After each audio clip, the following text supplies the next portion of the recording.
안녕하세요. 저는 60대 할머니입니다. 저는 최근 저조차도 믿을 수 없는 신기한 일을 경험하게 돼 사연까지 보내게 됐습니다. 이날쯤 되면 아침에 눈만 떠도 다행이다 싶어요. 몸도 여기저기 하나둘 고장나서 안 아픈 날이 별로 없거든요. 거기다가 자식들도 둘 다 독립해 나가서 살다 보니 부모로서 더 걱정돼요. 밥은 잘 챙겨 먹는지, 직장에서 별일은 없었는지 마음이 놓이질 않습니다. 그러다 보니 밤에 자려고 누우면 오늘 하루도 평소와 다름없이 큰일 없이 지나가면 그게 오늘도 잘 살았다 싶어요. 대단한 일이 있어야 좋은 하루가 아니라 별일 없이 하루가 지나가면 그게 좋은 하루다 싶더라고요. 사실 요즘에와 세월이 좋아요. 크게 힘들이지도 않고 동네 슈퍼나 시장만 가도 반찬에 찌개까지 다 팔아서 하나 두 개 사다 먹으면 그만이고, 애들 얼굴 보고 싶으면 굳이 만나지 않아도 핸드폰으로 전화만 걸면 얼굴도 볼 수 있으니까요. 저는 가끔 따뜻한 방에 누워 멍하니 텔레비전을 보고 있다 보면 내 팔자가 언제 이렇게 폈나 신기해요. 바로 얼마 전까지만 해도 끼니도 제대로 못 챙겨 먹고 남의 눈치 보면서 제때 자지도 못하는 날이 허다했는데, 어느새 이렇게 내 집도 있고 자식들한테 보살핌도 받으며 멀쩡하게 살고 있는지 신기할 때가 많습니다. 옛날 이야기를 하면 자식들은 그게 도대체 언제적 이야기냐고 놀려요. 이제 그만할 때도 되지 않았냐고요. 그런데 제가 생각해도 이상한 게 30년, 40년이 된 일이라도 바로 어제 일처럼 저에게는 생생합니다. 심지어 가끔 자다가 꿈도 꿔요. 분명 다시 돌아가고 싶지 않은 까마득한 옛날 일인데도 마치 다시 시간이 되돌아간 것처럼 그때 모습으로 생생한 꿈을 꿉니다. 저는 지독히도 가난한 집의 첫째 딸로 태어났어요. 부모님은 가진 것도 없으면서 툭하면 그렇게 자식을 낳았습니다. 제 밑으로 동생이 넷이나 있어요. 친정아버지는 대대로 물려받은 땅을 다 날려먹을 정도로 철없는 사람이었고, 친정어머니는 그런 남편을 미워하지도 않고 평생 떠받들고 사는 현모양처였습니다. 그러다 보니 첫째인 저는 곤욕이었어요. 버는 사람은 없고 식구만 많으니 집에는 항상 먹을 게 떨어졌습니다. 아버지는 아침이면 어디를 가는지 나가서 밤이나 돼야 들어왔어요. 가장이라는 사람이 돈을 벌어올 생각은 안 하고 돈을 쓸 생각만 하고 다녔습니다. 그런 아버지를 대신해 어머니는 바느질이나 동네 다른 집에 가서 일을 해주고 번 돈으로 그나마 우리 다섯을 키우셨어요. 그러니 항상 집에는 돈이 부족했죠. 제가 중학교 졸업하던 해에 막내 동생이 태어났어요. 저는 그 순간 직감적으로 예상했습니다. 아, 나는 고등학교는 못 가겠구나. 이런 생각을 했다고 하면 제가 엄청 옛날 사람처럼 보이겠지만, 사실 제가 중학교 때만 해도 고등학교에 못 가는 애들은 그리 많지 않았어요. 딸들도 아들처럼 똑같이 가르쳐야 한다고 생각하는 부모님들이 늘어나면서 웬만한 딸들도 다 고등학교에 보냈거든요. 그런데 우리 집은 그런 형편이 안 됐어요. 당시에 그나마 살던 집까지 팔아서 방 2칸짜리 새방에 살았는데, 그 와중에 동생이 하나 더 태어났으니 말 안 해도 집안 사정이 뻔했죠. 아니나 달라요. 중학교 졸업하기 며칠 전에 아버지께서 저를 부르더니 갑자기 짐을 싸라고 했어요. 과수원집 위에 새로 지은 벽들집 있지? 네가 지나가면서 꼭 성 같다고 멋지다고 한 집 말이야. 그 집에서 일할 사람 찾는다고 해서 내가 우리 집에 손 야문에 있다고 추천했다. 아버지는 마치 저에게 좋은 일자리를 추천하기라도 하는 것처럼 신이 나서 이야기했습니다. 동네에 새로 지은 궁전 같은 집이 있었어요. 집이 번듯하니 너무 좋길래 제가 여러 번 말을 한 적이 있었는데, 제가 이런 식으로 그 집에서 살게 될 줄은 꿈에도 몰랐습니다. 내가 할 줄 아는 게 뭐가 있다고 그 집에 가서 뭘 해요. 지금 같으면 딸을 남의 집 식모로 팔아먹는 게 무슨 부모냐 소리를 질렀겠지만, 당시에 저는 세상에서 아버지가 제일 무서웠기 때문에 가기 싫다고 제대로 말도 못하고 내가 거기에 가서 뭘 하냐고 괜히 궁시렁거렸어요. 누구는 태어날 때부터 설거지하고 빨래 할 줄 알아서 하니? 그냥 집에서 네 동생들 챙기고 집안일 하듯이 거기 가서도 그대로 하면 돼. 어차피 똑같은 일 하는 거 돈 벌면서 하면 더 좋잖아. 어머니고 아버지고 다 똑같았습니다. 집구석이라고 도저히 살 방법이 없으니 저를 남의 집에 식모로 팔다시피 보내버리더라고요. 제 나이 17살 간 넘자마자 저는 아버지의 말대로 짐을 싸서 집을 나와 그 궁전 같은 집에서 살았습니다. 말이 좋아 상주 도우미이지 하는 일은 그냥 식모였어요. 새벽부터 일어나 아침상 차리고 청소하고 온 집안의 잡다한 일을 하는 거였죠. 그 궁전 같은 집주인이 서울 사람이었는데 하나뿐인 아들이 대학에 들어가자마자 이유를 알 수 없는 병에 시달려서 요양차 집을 짓고 내려하나 보더라고요. 주인 집사람들은 서울 사람이라 그런지 셋 다 몸도 야리야리하고 하얀 게 꼭 외국에서 온 사람들 같았어요. 주인 아저씨가 서울에서 큰 사업도 하고 외국도 왔다 갔다 한다더니 영어도 잘하고 멋있더라고요. 반면 주인 아줌마는 성격이 고약했어요. 서울에서 무슨 악기 연주자였다는데 입맛도 까다롭고 취향도 고상한 게 주변 사람들을 다 피곤하게 했어요. 주인 아줌마는 아들이 아프니 어쩔 수 없이 시골에 내려오긴 했지만 이 총구석이 아무래도 마음에 안 드는지 툭하면 집안에서 일하는 사람들을 무시하며 구박했어요. 아침에 간 만든 반찬이나 찌개도 무슨 냄새가 난다면서 툭하면 다시 끓여오라고 냄비 뚜껑을 바닥에 던졌습니다. 우리 아들이 여기 왜 와 있는지 잊었어? 몸도 약한 애들아 이렇게 냄새 나는 걸 어떻게 먹으라는 거야? 똑바로 안 해? 분명히 오늘 아침에 사온 두부랑 된장 넣고 끓인 건데 이상하다. 죄송해요. 바로 다시 끓여올게요. 제가 그 궁전 같은 집에 들어갔을 때 저 말고도 다른 가정부 이모가 있었어요. 그분은 동네에서 손맛 좋기로 제일 유명한 분이었는데도 사모님은 매일 마음에 안 든다고 꼬투리를 잡았어요. 당시에 그 집에서 제일 막내였던 저는 구박대기가 되기 딱 좋았죠. 저는 주인집 아들, 당시에 도련님이라고 불렀는데 그 도련님 옆 창고 방에 머물면서 도련님 시중을 들거나 병원에 갈 때 같이 가는 역할을 했습니다. 그러다 보니 도련님에게 무슨 일만 생기면 사모님은 저에게 아주 난리를 쳤어요. 한 번은 이런 적이 있었습니다. 초가을이었는데 도련님께서 아침을 먹은 게 소화가 안 된다며 정원에서 잠깐 산책을 했어요. 초가을이라도 바람이 좀 쌀쌀하길래 저는 낮에 산책하는 게 어떠냐고 했습니다. 그런데 도련님이 지금 하겠다고 우기더라고요. 몸이 아파서 그런지 한번 고집을 피우기 시작하면 누구의 말도 들어주지 않으시는 분이라 저도 일찍이 포기하고 그럼 그렇게 하시라고 하고 제가 외투를 가져다 드렸습니다. 따뜻한 차도 만들어서 가져다 드리고요. 그런데 그날 저녁에 도련님께서 밥도 못 먹을 정도로 몸살이 걸린 거예요. 열까지 펄펄 나고요. 저는 놀라서 해열제를 챙기고 머리수건을 빨아 도련님 방으로 향했습니다. 도련님이 몸이 약해서 열이 났다가 자칫 잘못하면 폐까지 안 좋아져서 위험했거든요. 그런데 그때 사모님께서 제 앞을 가로막고 섰어요. 그러더니 제 손에 들려있던 물수건을 거칠게 뺏었습니다. 도대체 너 정신을 어디다 빼놓고 다니는 거야? 이 날씨에 산책을 시키면 어떡해? 내 아들 몸살 나라고 제사라도 지내니? 너 내 아들 잘못다면 다 네 책임인 줄 알아? 죄송해요. 안 그래도 날씨가 쌀쌀해서 제가 점심때 나가자고 말씀드렸는데 도련님이 소화가 안 된다고 지금 당장 해야겠다고 하셔서. 너 지금 내가 한마디 했다고 듣기 싫어서 내 아들이 우겨서 그런 거라고 말 돌리는 거니? 어린 게 어디서 잔머리를 굴려? 사모님은 차가운 물을 빨아 묵직해진 수건을 제 얼굴에 퍽 소리나게 던졌습니다. 그전에도 마음에 안 드는 게 있으면 툭하면 소리를 지르거나 손에 잡히는 물건을 던지기도 했어요. 그런데 제 얼굴에 대놓고 던진 건 그날이 처음이었습니다. 그 순간의 수치심을 저는 아직도 잊지 못합니다. 제가 아무리 중졸이고 이 집의 식모라고 해도 저를 어떻게 대하든 다 상관없는 게 아니잖아요. 제가 사모님이라고 부른다고 본인이 진짜 내 주인이라고 착각하는 것 같아요. 사모님이 자기 기분대로 사람을 무시하고 자꾸만 종처럼 부리니 저도 순간순간 표정 관리가 안 됐습니다. 어머머? 얘 표정 봐? 너 지금 뭘 잘못했는지 아예 모르는구나? 안 되겠다. 네가 지금 우리 아들한테 무슨 짓을 한 건지 내가 알려줄까? 제 표정이 마음에 안 들었다는 이유로 화가 난 사모님은 번쩍 손을 들더니 이제는 아예 제 뺨을 내리쳤어요. 찰싹 소리와 함께 순간 눈앞이 까맣게 변할 정도로 충격을 받았습니다. 저는 놀라서 고개도 들 수 없었어요. 이대로 사모님과 눈을 마주쳤다가 서러움에 눈물이 날 것 같아 꾹 참으며 손으로 제 뺨을 어루만지는 거 말고는 할 수 있는 게 없었습니다. 이제 좀 정신이 들어? 오늘 밤 내로 우리 아들 열 안 떨어지면 한 대 더 맞을 줄 알아. 그대로 제 어깨를 세게 치고 지나간 사모님은 그대로 자기 방으로 들어갔어요. 오늘 밤 내로 도련님의 열이 안 내리면 가만두지 않겠다는 말을 남기고요. 지금 같으면 더럽고 치사해서 더는 못하겠다고 그 자리에서 수건을 집어 던지고 나왔을 거예요. 하지만 그때 제 나이 고작 17살이었고 이 집에서 쫓겨나면 갈 곳이 없었습니다.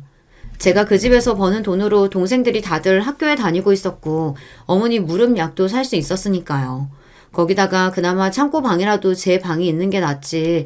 부모님과 동생들이 있는 그 오래된 새방으로 돌아가면 제 방도 없이 구질구질하게 생활하며 돈도 벌고 동생들까지 돌봐야 하니 욕을 먹고 행여 맞게 되더라도 이 집이 나았습니다.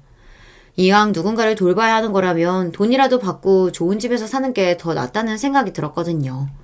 그래서 서러워도 꾹 참고 도련님 방에 들어가 밤새 간호했습니다. 도련님 머리에 물수건을 갈아주면서 제발 열만 내려라 내려라 주문을 걸었어요.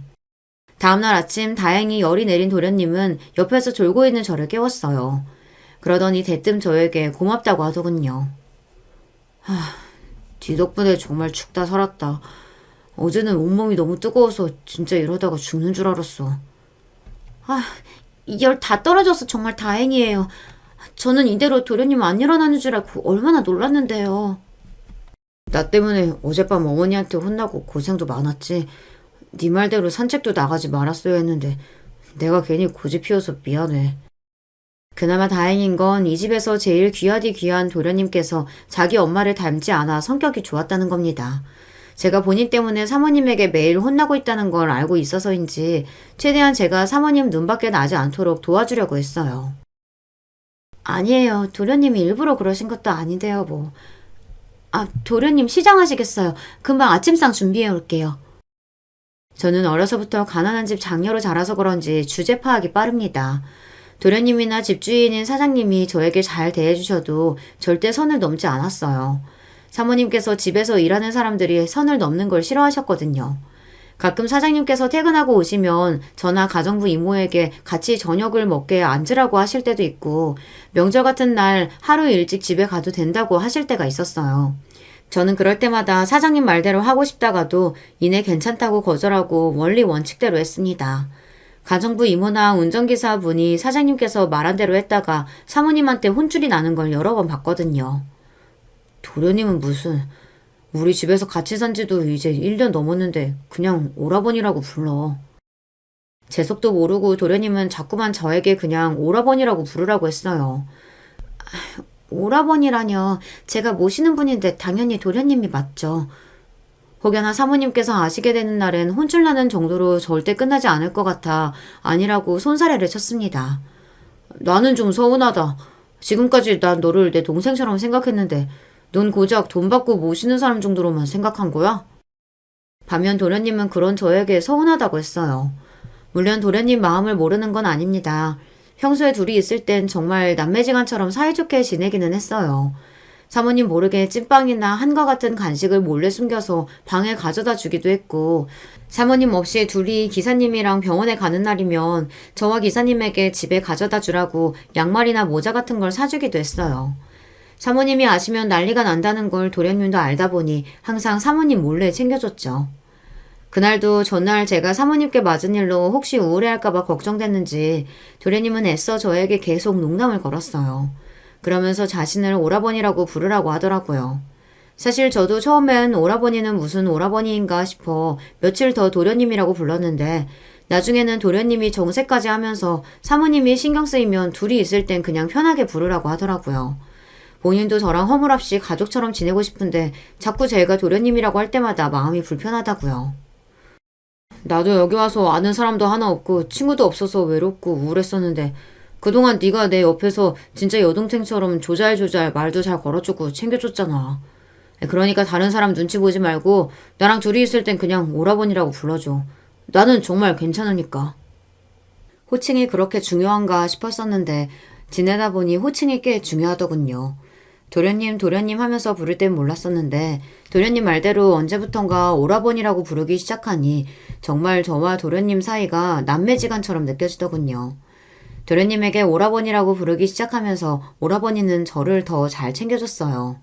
제가 오라버니의 병간호를 해주는 대신 오라버니는 진짜 오빠처럼 저를 지켜줬습니다.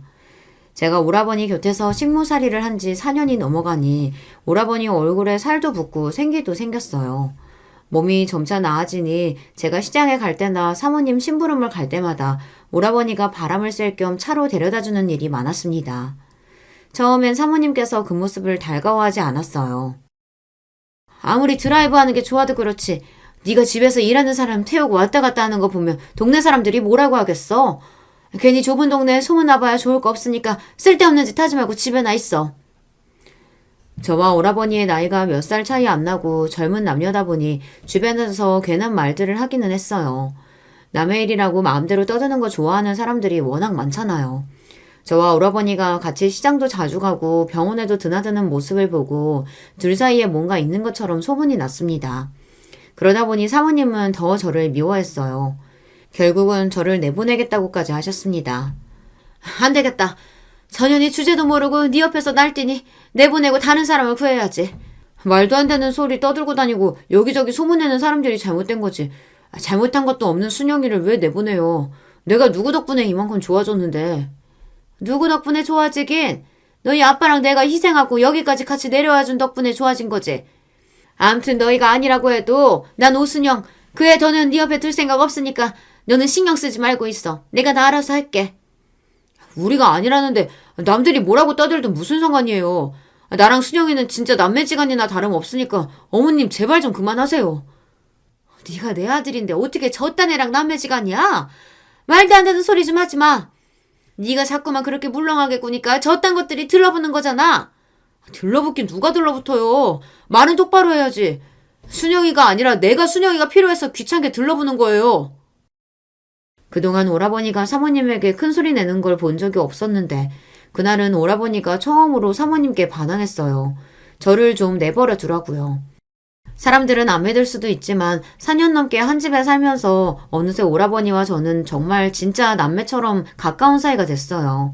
어쩌면 진짜 제 동생들보다도 오라버니가 더 가까운 사람인지도 모르겠습니다. 제 진짜 동생들보다 오라버니와 보낸 시간이 더 많기도 했고 서로 힘들 때마다 위로하고 배려하며 지내는 시간이 얼마나 소중한지 서로 알고 있었거든요. 저도 그동안 살면서 누군가에게 위로를 받고 보살핌을 받은 건 오라버니가 처음이다 보니 저조차도 오라버니가 제 오빠라는 착각을 하게 됐어요. 제 팔자가 고작 식모이긴 했지만 저도 모르게 어느새 오라버니에게 의지하고 있었습니다. 저도 집안에서는 항상 첫째라 부담감도 있고 책임감에 힘들 때도 있었는데 오라버니가 저를 챙겨주고 배려해줄 때마다 저에게 뭔가 든든한 오빠가 생긴 것 같다는 착각마저 들었어요. 역시나 사람은 자기 주제를 알아야 해요. 입에 달다고 주제도 모르고 착각 속에 빠져있으면 안 됩니다. 얼마 뒤 저는 궁전 같은 집에서 쫓겨났어요. 어느 날이었습니다. 새벽에 자고 있는데 누군가 제 볼을 치며 깨웠어요. 눈을 떠보니 아버지가 제 방에 들어와 있더군요. 저는 놀라서 아버지가 여기 어떻게 들어왔느냐고 물었어요. 급한 일이 있어도 사모님이 절대 외부 사람들을 들어오지 못하게 했을 텐데 아버지가 제 방에 들어와 있다는 게 말이 안 되니까요. 그런데 그때 아버지께서 하시는 말씀이 놀라웠습니다. 빨리 짐 싸. 이 집주인이 1시간 내로 나가야만 네 퇴직금 든든하게 챙겨준다고 했어. 이 집을 왜 내가 나가? 난 그런 소리 못 들었는데. 아버지 잠깐만 오라버니한테 인사라도 하고 나와야 되는데. 잠도 덜 깬 상태에서 아버지는 대충 싼 가방을 제 손에 쥐어주고 빨리 일어나라고 난리였습니다. 그 난리 중에도 저는 오라버니에게 인사를 해야 한다고 했죠. 오라버니는 무슨? 니년한테 오라버니가 어딨다고 그런 소리야? 쓸데없는 소리 하지 말고 빨리 일어나. 그날 저는 생각할 틈도 없이 아버지 손에 이끌려 그 집을 떠나야만 했습니다. 알고 보니 사모님께서 아버지에게 연락해 저를 지금 당장 데려가라고 하셨다고 하더군요. 아들 병도 다 나아서 본인들은 이제 서울에 다시 올라갈 생각이니 지금 당장 저를 데리고 가야만 퇴직금을 두둑하게 챙겨주겠다고 했대요. 퇴직금이 두둑하다는 말 한마디에 아버지는 한달음에 달려오신 거죠. 저는 그 집에 돈에 팔려갔다가 다시 돈에 팔려 돌아오게 됐습니다. 저는 어떻게든 오라버니가 떠나기 전에 인사라도 하고 오고 싶었지만 그럴 수가 없었어요. 아버지께서 그 집엔 다시는 못 가게 감시하기도 했고 며칠 뒤 꾸역꾸역 집을 나와 다시 가보니 그 궁전 같은 집에 있던 사람들이 싹 사라졌더라고요. 그 이후 저는 다시 현실로 돌아왔습니다. 동생들이 고등학생이 되고 나니 집안 사정은 전보다 더 안 좋았어요. 우리 집에 아들이 딱 하나예요. 셋째가 아들인데 걔가 공부를 곧잘 했습니다. 어머니는 그래도 아들 하나라도 대학에 보내고 싶어 하셨어요. 그러면서 저더러 대놓고 동생 학비를 대라고 했어요. 저는 황당해서 제가 무슨 돈이 있냐고 오히려 되물었습니다. 엄마 마음은 아는데 나한테 무슨 돈이 있다고 그 비싼 등록금을 내래. 나 돈 없어. 2년 이거? 너 시집 가려고 적금 들어놓은 거 내가 다 아는데 어떻게 그렇게 돈 없다고 단번에 입을 싹 닦아? 저는 순간 황당해서 입이 쩍 벌어졌습니다. 이 동네엔 비밀이라고는 없나 봐요. 제가 식모살이를 끝내고 나와서 바로 공장에 들어가 취직하면서 같이 일하는 언니들이 시집갈 돈 모은다고 은행에서 적금을 든다고 하길래 저도 따라가서 들은 적금이 있었어요.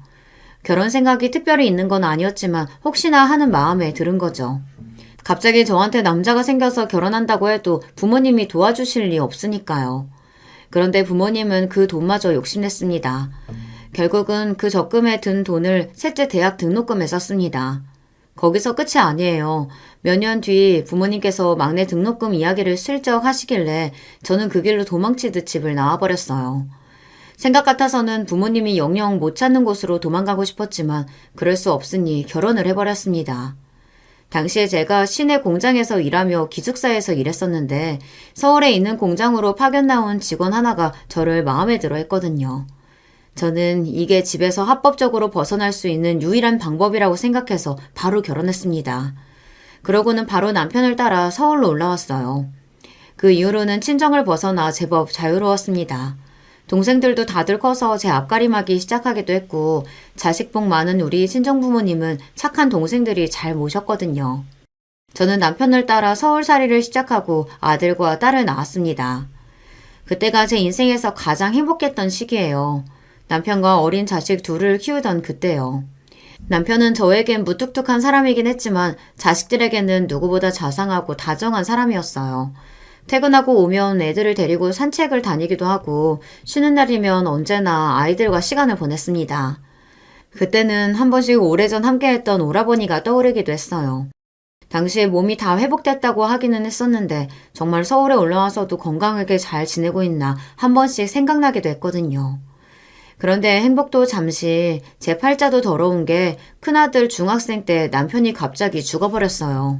남편 사망 원인은 교통사고였습니다. 퇴근하고 오는 길에 음주운전 차량에 치여 응급실에 도착하기도 전에 사망했어요. 그때는 정말 하늘이 무너지는 느낌이었습니다. 아직 어린 아들과 딸이 아빠를 찾으며 오는데 저는 도무지 뭐라고 말해야 할지 몰랐어요. 앞이 막막하다는 게 바로 그런 느낌이었던 것 같아요. 남편이 죽어서 너무 슬프고 저도 살고 싶지 않은데 자식들 자는 모습을 보면 이것들을 어떻게 하면 좋나 싶어 가슴이 내려앉는 것만 같았거든요. 친정부모님은 힘들게 서울에 있지 말고 고향으로 내려오라고 했어요. 어차피 여자 혼자 애 둘 키운다는 게 말도 안 되게 힘든 일인데 그냥 고향에 내려와서 당신들과 지내며 농사나 지으라고요.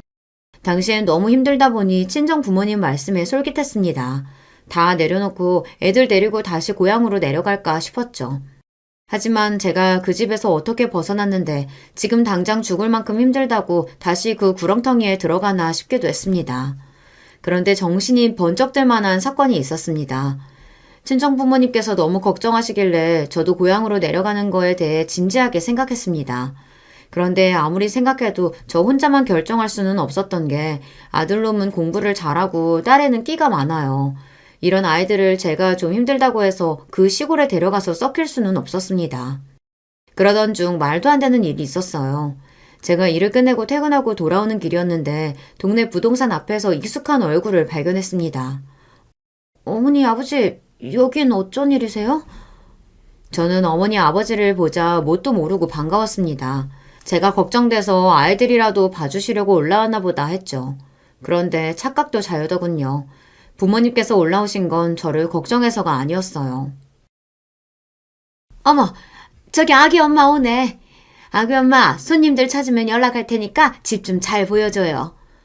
아니, 우리가 지금 당장 내놓겠다는 건 아니고 그냥 요즘 서울은 시세가 어느 정도 하냐고 물어만 본 거지.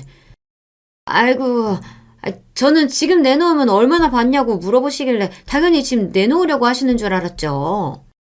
저는 순간 기가 막혀서 말문이 턱 하고 막혔습니다. 알고 보니 부모님께서 제가 아이들과 사는 집 시세가 얼마나 하는지 부동산에 물어봤더라고요. 나더러 고향으로 내려오라고 한 게 설마 내 집 팔아서 꿀꺽하려는 심산이었어? 그제야 친정부모님이 저에게 왜 그렇게 고향으로 내려오라고 했는지 알겠더라고요. 그럼 그렇죠. 지금까지 한 번도 제 걱정을 해본 적이 없으시던 분들인데 남편 죽었다고 안 하던 제 걱정을 할 리 없었죠. 딸, 아무리 화가 나도 그렇지 부모한테 자식 집을 꿀꺽하려고 한다니? 우리가 설마 그랬겠어? 그래 딸, 네가 힘들어서 말은 안 했는데 우리 막내가 글쎄 이혼한대. 귀책사유가 네 동생한테 있어서 위자료도 한 푼 못 받고 쫓겨나게 생겼다는데 작은 방이라도 하나 구해줘야 할 거 아니야. 그래서 지금 나더러 내 집 팔아서 막내 집이라도 구해주라는 거야? 도대체 나한테 왜들 그래? 지겨워 죽겠습니다. 부모라고 있으면 뭐해요. 일찍 과부돼서 애들하고 힘들게 사는 딸은 불쌍하지도 않은지 그 와중에 막내 이혼하는 얘기를 하더라고요. 저는 더 듣고 싶지 않아 그냥 두 분 다 내려가시라고 했습니다. 그리고 제가 연락할 때까지 연락도 하지 마시라고 했어요. 그제야 정신이 번쩍 들었습니다. 제 부모라는 사람들이 저런 사람들인데 하마터면 정신줄 놓고 그 집에 다시 들어갈 뻔했어요. 제가 중학교 간신히 졸업하고 남의 집 식모도 한 사람이에요. 그런 사람이 악착같이 다시 일어나 살다 보면 엄마로서 자식들에게 해줄 수 있는 만큼은 다 해줄 수 있지 않을까 싶었습니다. 저는 자식들을 생각해서 다시 한번 힘을 내 시작해보자 싶었습니다. 그렇게 20년을 꼬박 혼자 키워온 아이들입니다. 지난 20년 동안 안 해본 거 없이 쉬지 않고 돈만 벌면서 살았어요. 남들처럼 학원에, 과외에, 해외여행에 뭐 그런 대단한 거 해주면서 키우지는 못했지만 그래도 다행이게 아이들이 남부럽지 않게 밝게 자라줬습니다. 다른 건 몰라도 셋이 정은 끈끈해요. 물론 아버지 없이 산다는 게 자식들 입장에서는 쉬운 일이 아니었겠지만 그래도 큰 사춘기 한 번 없이 바쁜 엄마를 도와 잘 커줬어요. 아들은 명문대를 나와 대기업에 다니고 딸은 영화 만드는 일을 해요. 아들은 언제나 듬직하고 딸은 애교도 많고 사랑스럽습니다. 일하다가 힘들 때도 자식들 사진만 보면 절로 힘이 났어요. 그런데 최근 속상한 일이 좀 있었어요. 지금까지 살면서 속 한 번 썩인 적 없이 바르고 착하게만 자라온 큰아들에게 힘든 일이 생겼어요. 큰아들은 말만 하면 다들 아는 대기업 연구원으로 일했습니다. 회사가 지방에 있어서 회사에서 전세금도 지원받아 아예 회사 근처로 터를 옮겼어요. 그러다 보니 1년에 명절에만 서너 번밖에 만나지 못했죠. 뭐 평소에도 보려고 마음먹으면 볼 수야 있겠지만 아들이 일이 얼마나 바쁜지 매번 야근하는 것 같더라고요. 그런 아들이 안쓰러워서 보고 싶어도 쉽게 서울에 올라오라는 이야기를 잘 못했습니다. 그런데 얼마 전 아들이 연락도 없이 갑자기 집에 왔어요. 그런데 무슨 일인지 짐까지 싸서 왔더라고요. 나 당분간 어머니 집에서 지내려고 하는데 괜찮죠? 너무 아무렇지 않은 얼굴로 당분간 내 집에서 지내면 안 되겠냐고 묻는데 순간 가슴이 철렁했습니다. 내 자식은 내가 알잖아요. 내가 걱정할까봐 별일이 없는 것처럼 이야기하는데 애 얼굴에 근심이 가득해 보였어요. 얼굴도 푸석푸석한 게 피곤해 보이고요. 저는 애써 웃으며 휴가라도 낸 거냐고 물었습니다. 무슨 일이냐고 꼬치꼬치 물으면 아들이 더 속상할 것 같아서요. 그런데 그때 아들이 하는 말이 놀라웠습니다. 사실은 엄마, 나 회사 잘렸어. 다시 서울 올라와서 직장도 구하고 집도 구하려면 정신없어서 그때까지만 엄마 집에서 신세 좀 질게요. 아들의 말에 저는 마음이 저렸어요. 내 자식은 내가 제일 잘 알잖아요. 내 아들 녀석이 절대로 회사에서 잘릴 만한 일을 할 애가 아니에요. 어릴 때부터 평생 공부만 하고 취직해서는 일만 하며 쉬는 날도 없이 지낸 앤데 갑자기 잘렸다고 하니 마음이 아팠습니다. 신세는 무슨, 너 있고 싶은 만큼 편하게 있어. 엄마는 영영 너랑 살아도 너무 좋아. 에이, 엄마는 무슨 그런 악담을. 아들더러 장가도 가지 말고 엄마랑 평생 살라고? 아이고, 말이 그렇게 되나? 암튼 엄마는 너랑 살면 좋다는 소리를 한 거야. 알죠. 감사해요, 엄마. 아들 얼굴만 봐도 그동안 얼마나 힘들었는지 알겠더군요. 그래서 더는 묻지 않았어요. 그런데 며칠 후 아들이 먼저 저에게 이야기했습니다. 입사했을 때부터 제 아들 녀석을 괴롭히던 직장 상사가 있었답니다. 크게 눈에 띄게 괴롭힌 건 아니고 일을 제 아들에게 다 떠넘겼나 봐요. 그래놓고 아들이 일을 다 해놓으면 자기가 한 것처럼 위에 보고하고 그런 거죠. 직장 생활 하다 보면 그런 부조리한 일들은 너무도 많다 보니 아들도 참고 넘어갔답니다. 그런데 그 상사가 최근 회사에 큰 타격을 줄 정도의 실수를 한 거예요.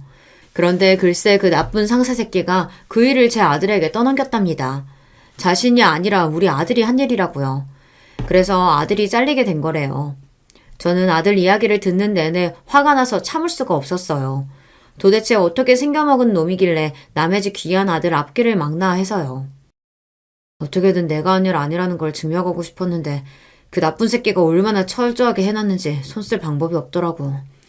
그래서 변호사도 알아보고 있어. 그 일로 소송까지 가야 해서 변호사를 알아보려고 서울에 올라왔답니다. 저는 억울한 일을 당한 아들에게 뭐라도 도움이 되고 싶어 필요한 게 뭐냐고 아들에게 물었어요. 그런데 아들은 씁쓸한 얼굴로 웃으며 괜찮다고 본인이 다 알아서 할 수 있다고 하더군요. 그 얼굴을 보는데 저도 모르게 순간 눈물이 핑 돌았습니다. 아들의 그 표정을 제가 본 적이 또 있거든요. 20년 전 남편이 갑작스러운 교통사고로 죽고 나서 제가 먹고 사느라 정신이 없었어요. 그런데 어느 날 아들 학교에서 전화가 왔습니다. 아들이 같은 반 애들하고 다퉜다면서 학교에 잠깐 오라고 하더라고요. 그런데 그날 하필이면 딸애가 심하게 구토해서 딸애 간호하느라 새까맣게 까먹고 아들 학교에 못 갔어요. 그날 저녁 학교에서 돌아온 아들을 보고 그제야 생각나서 아들에게 물었습니다. 동생이 아파서 정신이 없어서 학교에 못 갔다고요. 무슨 일로 애들하고 싸웠길래 선생님한테 전화까지 온 거냐고 물었는데 아들이 딱 지금 같은 눈을 했어요. 별일 아니에요. 제가 선생님께 잘 말씀드렸으니까 어머니는 오실 거 없어요. 평소 워낙 성실하게 학교 생활을 하던 아이니 아들 말대로 별일 아니라고 생각했습니다. 그런데 나중에 알고 보니 학교에 일진인지 뭔지 아는 나쁜 놈들이 아들 녀석을 계속 괴롭혔나 보더라고요. 아들이 참다 몇 대 치고받고 싸웠는데 그 일로 학교에서도 그 일진 놈들이 한 짓을 알게 돼서 그 놈들이 정학을 당했답니다.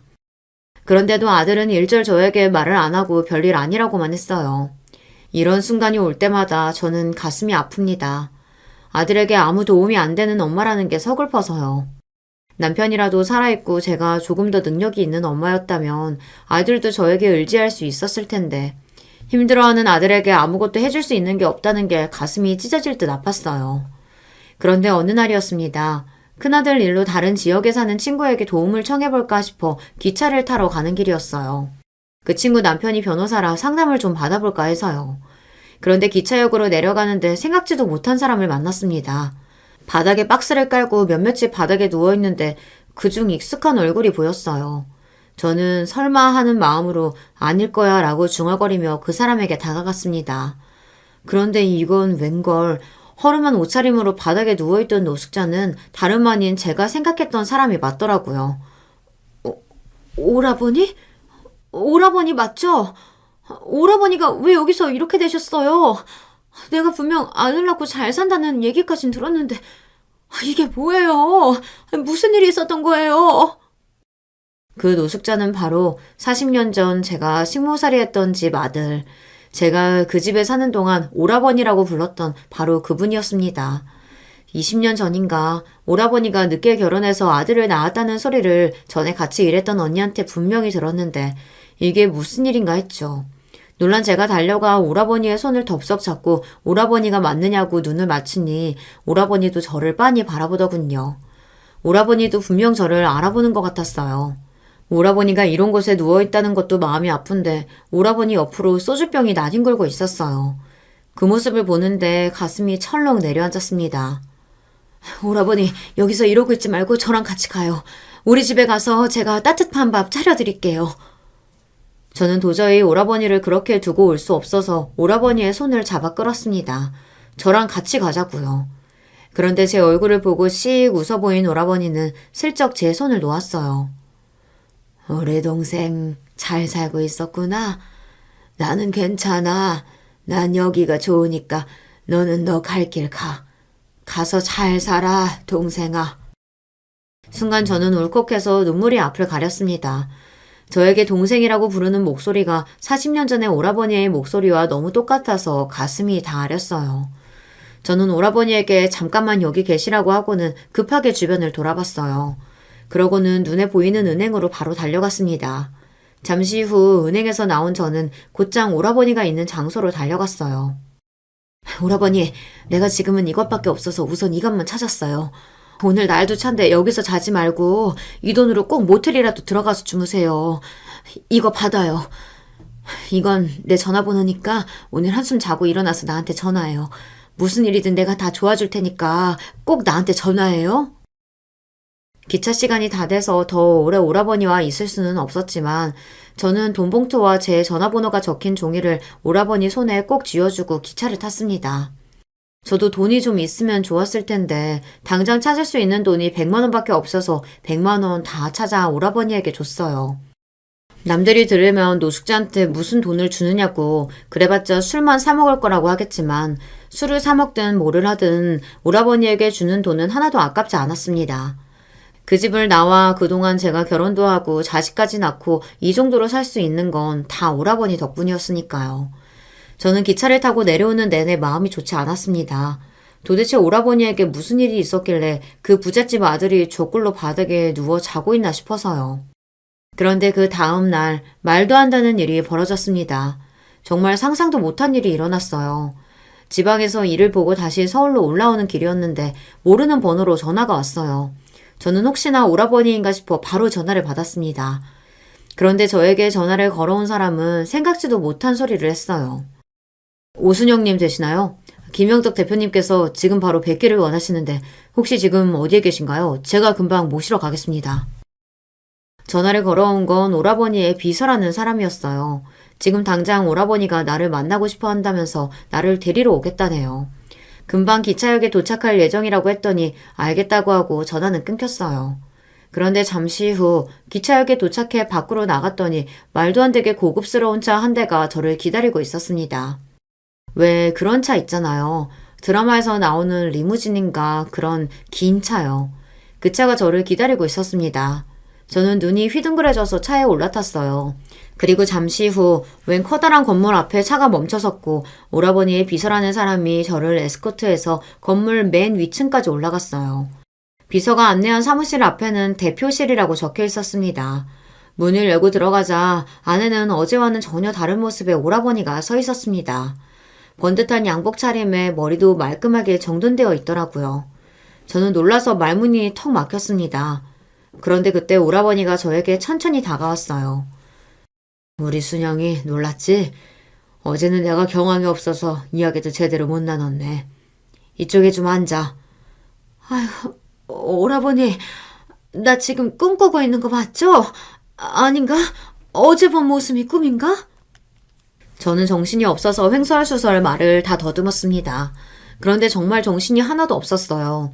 지금 내 눈앞에 있는 사람이 제가 아는 오라버니가 맞는데 도대체 어제 본 사람은 누군가 해서요. 놀라게 해서 미안해. 나도 어제 거기서 너를 만날 거라고는 상상도 못했어. 그래도 네 덕분에 내가 정신을 차렸지 뭐야. 고맙다 순영아. 저는 오라버니의 말이 도대체 무슨 말인지 모르겠더군요. 그래서 그냥 멍하니 있었습니다. 그러자 오라버니는 본인이 다 설명하겠다며 천천히 입을 열었어요. 오라버니의 이야기를 듣는 내내 저는 눈물이 앞을 가려 말도 제대로 하지 못했습니다. 알고 보니 근 10년 동안 오라버니께서 연달아 힘든 일을 겪으셨더라고요. 제가 알고 있었던 것처럼 20년 전에 사랑하는 여자를 만나 결혼하셨답니다. 아들도 하나 낳고 남부럽지 않게 잘 살았대요. 부모님도 연세가 드셔서 다 돌아가시고 회사도 물려받아 정신없이 살았답니다. 그런데 몇 년 전 고등학교에 다니던 아들이 학교에서 쓰러져 갑자기 응급실에 실려갔대요. 그런 일이 처음이라 모두 놀라 병원에 달려갔는데 아들이 이유를 알 수 없는 희귀병에 걸려 치료가 힘들 거라고 했답니다. 안타깝게도 오라버니가 대학 때 갑자기 쓰러져서 알게 됐던 병이 아들에게도 유전이 된 거죠. 오라버니는 아들의 병증을 알고는 많이 놀랐지만 아들도 자신처럼 충분히 치료될 수 있을 거라고 여기고 치료에 힘썼답니다. 40년 전에도 고친 병을 지금 의술로 고치지 못할 리 없으니까요. 그래서 희망을 버리지 않고 끝까지 아들을 지켜주겠다 약속했답니다. 아들과의 약속을 지키기 위해 오라버니는 회사도 잠시 경영진들에게 맡기고 아내와 시골로 내려가 요양도 하고 미국에 유명하다는 병원도 가서 치료를 받았대요. 그런데 아들의 상태는 생각보다 심각했고 작년 여름 미국에서 치료를 받던 중 쇼크로 사망했답니다. 그때 오라버니와 아내분은 충격을 받아 한동안 헤어나오지 못했다고 하더라고요. 그런데 오라버니의 회사에 일이 생겨 급하게 한국에 혼자 들어오게 됐는데 미국에 혼자 있던 아내분께서 견디지 못하고 안타깝게도 스스로 목숨을 끊었답니다. 그 일로 오라버니는 큰 충격을 받아 지난 1년 동안 폐인처럼 살았대요. 회사고 뭐고 다 내팽개치고 길거리만 배회하며 정신이 나간 사람처럼 돌아다녔답니다. 오라버니를 걱정한 비서진들이 매일같이 쫓아다니며 병원 치료를 권유해보고 약도 먹어보고 병원에 입원해 치료도 받았었는데 우울증이 나아지지 않았대요. 그런데 어제 말도 안 되는 우연으로 저와 만나고 나서 정과는 다른 새로운 기분을 느꼈답니다. 몇십 년 만에 꼭 만나고 싶었던 저를 만난 것도 너무 신기하고 기적 같았는데 진심으로 자신을 걱정하며 돈봉투와 전화번호를 건네던 제 모습에 감동을 받았대요. 사실 아들 그렇게 되고 아내까지 내 곁을 떠나고 나니 나 혼자 이 세상에 남아서 살아봤자 뭐하나 그런 생각이 들더라. 어제가 아들 생일이었어. 그래서 이번 아들 생일 지나면 나도 아들과 아내 따라가야겠다 마음먹고 있었는데 네가 운명처럼 내 앞에 딱 나타난 거야. 그 순간 알겠더라. 아들과 아내가 너를 나한테 보내줬다는 걸. 40년 전에도 내가 네 덕분에 살았잖아. 내 목숨 살려준 네가 버젓이 있는데 내가 내 목숨을 스스로 어떻게 끊을 수 있겠어? 오라버니에게 듣고도 저는 믿기지 않아 어안이 다 벙벙했습니다. 글쎄 어제가 오라버니의 아들 생일이었대요. 아들과 아내를 잃고 뼈까지 다 타버릴 슬픔에 견디지 못한 오라버니는 어젯밤 스스로 목숨을 끊으려고 했답니다. 그런데 말도 안 되게 제가 오라버니의 앞에 떡하니 나타난 거죠. 그래서 오라버니는 마음을 바꾼 거예요. 누구도 고치지 못한다고 했던 병도 저와 함께 이겨냈던 사람인데 허망하게 스스로 목숨을 끊는다는 게 스스로 용납할 수 없었답니다. 그래서 비서에게 연락해서 저를 다시 보고 싶다고 한 거예요. 세상이 다 끝나버렸다고 생각한 순간 언제나 제가 나타나줬으니 이번에도 저를 믿고 살아보고 싶다고요. 오라버니의 이야기에 저는 오열을 했습니다. 지난 1년 동안 오라버니가 어떤 마음으로 살아왔을까 생각하니 가슴이 미어지더라고요. 고마워 순영아. 어제 네가 보인 호의 덕분에 난 다시 태어났어. 네가 다시 한번 날 살린 거야. 내가 뭘 한 게 있다고 40년 전이나 지금이나 나 한 게 없다고 말하고 싶었지만 눈물이 너무 나서 무슨 말도 할 수가 없었습니다. 오라버니와 저는 와락 서로를 껴안은 채 한참을 그대로 있었습니다. 그 포옹은 지난 세월 동안 고생한 서로를 위한 위로였습니다. 잘 견뎠다고 잘 해냈다는 위로였죠. 그날 이후로 어떻게 됐냐고요? 저와 오라버니는 여전히 잘 지내고 있습니다. 오라버니는 제가 뭘 한 게 있다고 저에게 뭐든 보답하고 싶다면서 제 자식들과도 만나 밥도 먹고 자주 만나요. 거기다가 큰아들이 회사에서 당한 부단 해고 문제도 오라버니가 나서서 다 도와줬어요. 우리나라에서 제일 큰 로펌 대표랑 잘 아는 사이라면서 수임료도 받지 않고 다 도와줬습니다. 덕분에 아들은 재판에서 승소했어요. 네 가치도 못 알아주는 그딴 회사에서 일하지 말고 우리 회사에서 일해보는 거 어때? 내가 딱 보니까 우리 조카는 엄마 닮아서 성실 근면이라고 얼굴에 딱 써져 있는 게 내가 스카우트 해야겠어. 오라버니는 평생의 제 은인입니다. 제 자식들을 조카라고 부르면서 저를 정말 친동생처럼 대해줬어요. 억울하게 회사에서 잘린 제 아들을 승소하게 해준 것도 고마운데 아들을 오라버니 회사에 취직까지 시켜줬습니다. 저는 괜찮다고 당당하게 면접 봐서 들어가겠다고 했는데도 오라버니는 제 아들 조건이나 학벌만으로도 입이 충분하다며 취직까지 시켜줬습니다. 아들이 전에 다니던 직장에서 아들을 힘들게 했던 놈들이 아들이 오라버니 회사에 더 좋은 조건으로 이직했다는 소리를 듣고 아주 배 아파했다는 소리를 들으니 좋기는 하더라고요. 거기다가 최근엔 40년 전 오라버니와 저와의 추억이 깃든 그 대골 같은 집을 오라버니가 저에게 주겠다는 소리까지 했어요. 그 집 그냥 그대로 주기는 너무 아까워서 그런데 너한테 양도해 줄 테니까 잘 관리해줘. 그 집은 나보다 네가 더 좋아했잖아. 아유, 말도 안 되는 소리. 그 집이 지금 얼만데 제가 그 집을 받아요. 저는 오라버니가 당연히 농담하는 줄 알았어요. 그 집이 아무리 지방에 있다고 해도 지금 시세로 10억은 나가는 걸로 아는데 그런 집을 그냥 저에게 준다니요. 네가 나한테 어떤 사람인데 그 돈이 아깝겠어. 거기다가 우리 어머니가 너한테 얼마나 못되게 굴었니? 그런데도 싫은 소리 한마디 안 하고 네가 나한테 잘해준 거 생각하면 그 집도 부족하지. 너는 내 동생이나 마찬가지야. 네가 나한테 해준 일에 비하면 아무것도 아니니까 안 받으면 나 진짜 서운해한다. 그러니까 꼭 받아줘. 제 인생에 어쩌다 이런 일이 생겼는지 모르겠어요. 꼭 영화 속에 들어와 있는 것 같았습니다. 오라버니는 제가 나타나 본인이 살았다고 거창하게 말해주지만 저는 오라버니가 제 앞에 나타나줘서 제 인생이 달라졌다고 생각해요. 저는 얼마 전 40년 전의 추억이 깃든 그 벽돌집으로 이사를 왔습니다.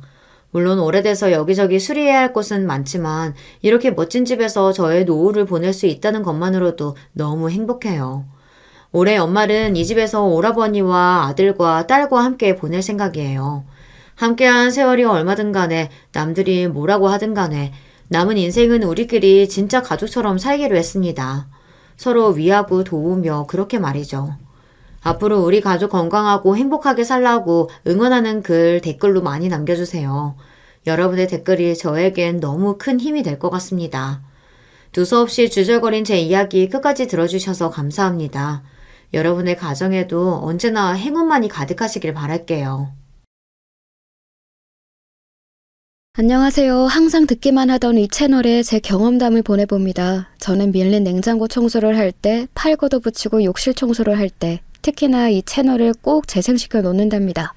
그러면 시간 가는 줄 모르고 지루하지 않게 청소를 하게 되더라고요. 만약 저에게 있었던 일을 사연으로 내놓는다면 그게 누군가에게는 하루 중에 즐거운 시간이 될 수도 있지 않을까 싶어서 설레는 마음으로 신청하게 되었어요.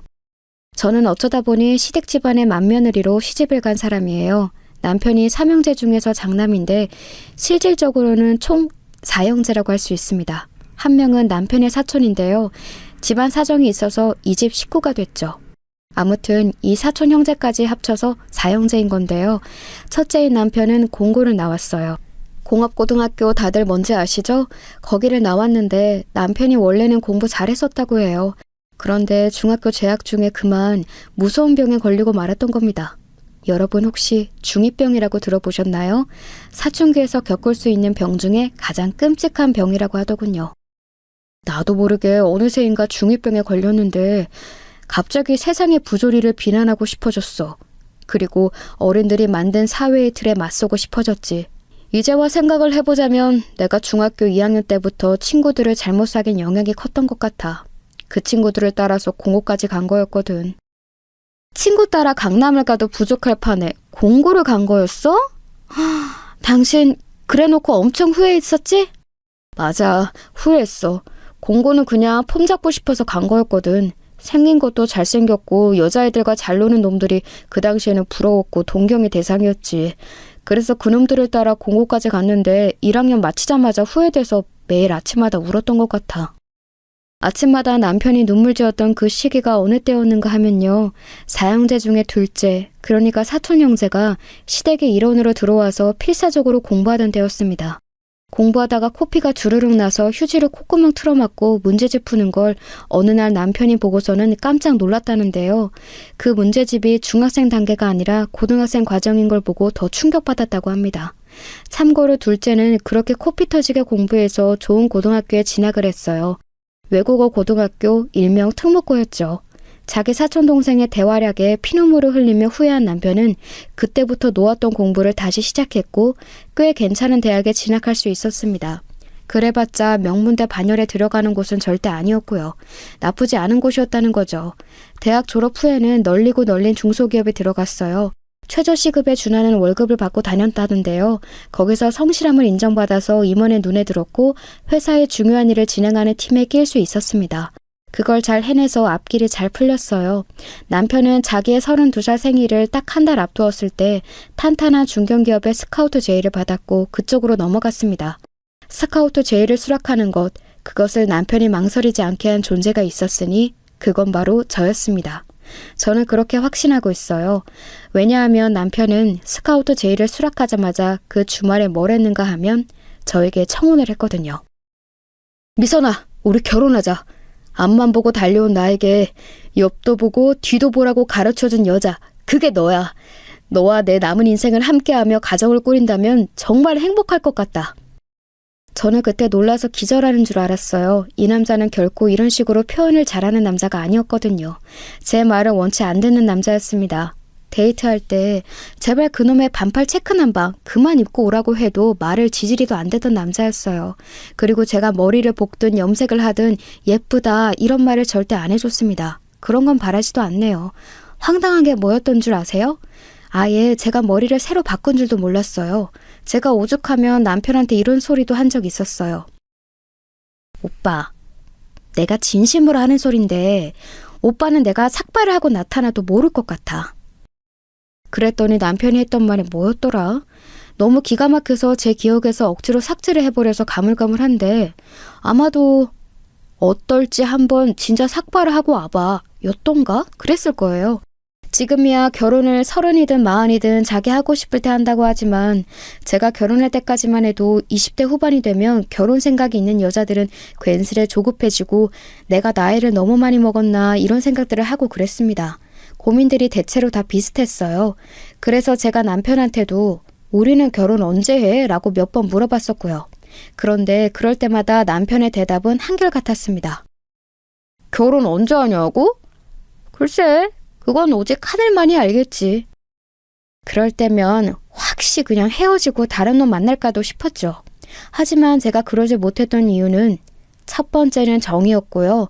두 번째는 객관적으로 저에 비해 남편이 괜찮았기 때문입니다. 지금도 그 부분은 겸허히 인정합니다. 제 지인들이 당시에 제 남편을 겪어보고는 사람이 조금 뻣뻣하고 살짝 밥맛이 없다 그랬었어요. 집안 장남이라는 요소를 두고도 저를 향해 장남과 결혼하면 개고생이라고 했고요. 하지만 시댁이 경제적으로 전혀 부족하지 않고 동생들이 잘 나간다는 것을 알고 나면 저를 보면서 너 봉잡았구나 라고 말을 바꿨습니다. 저는 노골적으로 표현을 해보자면 소위 흙수저 출신이었기 때문이에요. 흙수저라는 단어는 처음 접했을 때 제 힘들었던 과거가 떠올라서 심장이 막 아프게 뛰었었네요. 제가 초등학교 들어가기 전인 6살 때 집안이 폭삭 망했고요. 정말 구질구질하게 살았다가 제가 중학교 1학년 때 친정부모님이 철지부심하여 사업이라는 걸 시작하셨습니다. 기대가 컸죠. 그런데 그게 또 아주 기가 막히게 폭삭 망했어요. 단숨에 그곳으로 올랐죠. 그곳이 어디겠어요? 빚더미 위였죠. 그리고 그 빚은 제가 24살이 되던 해에 다 갚았습니다. 남들 같으면 4년제 대학 졸업하는 나이가 24살이에요. 하지만 저는 남들이 대학 다닐 때 직장 다녀서 빚 갚는데 이바지를 했습니다. 25부터 그나마 숨통 트여서 살았네요. 형편이 가난하면 짜증이 늘어나는 것을 여러분 중에서 아시는 분이 계실까요? 별것 아닌 것에도 사람이 얄팍하게 굴게 되고 심적으로 여유가 없고 매사에 너그럽지가 못합니다. 저는 빚 다 갚고 나서 이제 폼나게 사회생활을 해볼 차례라고 여겼는데요. 티 없이 맑게 자란 사람들을 겪을 때마다 혼자 속으로 비참해 죽는 줄 알았어요. 내 인생이 이제 벼들일만 남았다고 생각했는데 애초에 인생에 찬란하게 벼만 들어온 사람들이 이렇게 많았구나. 해맑은 것 좀 봐. 찢을 대로 찢은 나는 영원히 따라잡을 수 없는 사람들이야. 그래서 기껏 이제 빚도 다 갚았건만 웬 우울증이 찾아왔습니다. 남들과 비교하니까 끝도 없더라고요. 내 인생은 왜 찬란하지 못했을까 그게 서글펐고요. 절망의 땅굴만 한없이 파고 있던 저에게 그때 친정언니가 말해왔습니다. 미선아, 너는 잘하고 있는 거야. 너만큼 대단한 애도 나는 드물다고 봐. 너처럼 야무진 사람 은근히 없다. 됐어. 그런 위로 따위 필요 없어. 나는 출발선부터 글러먹은 것 같고 외면과 내면 모두 별로인 것 같아.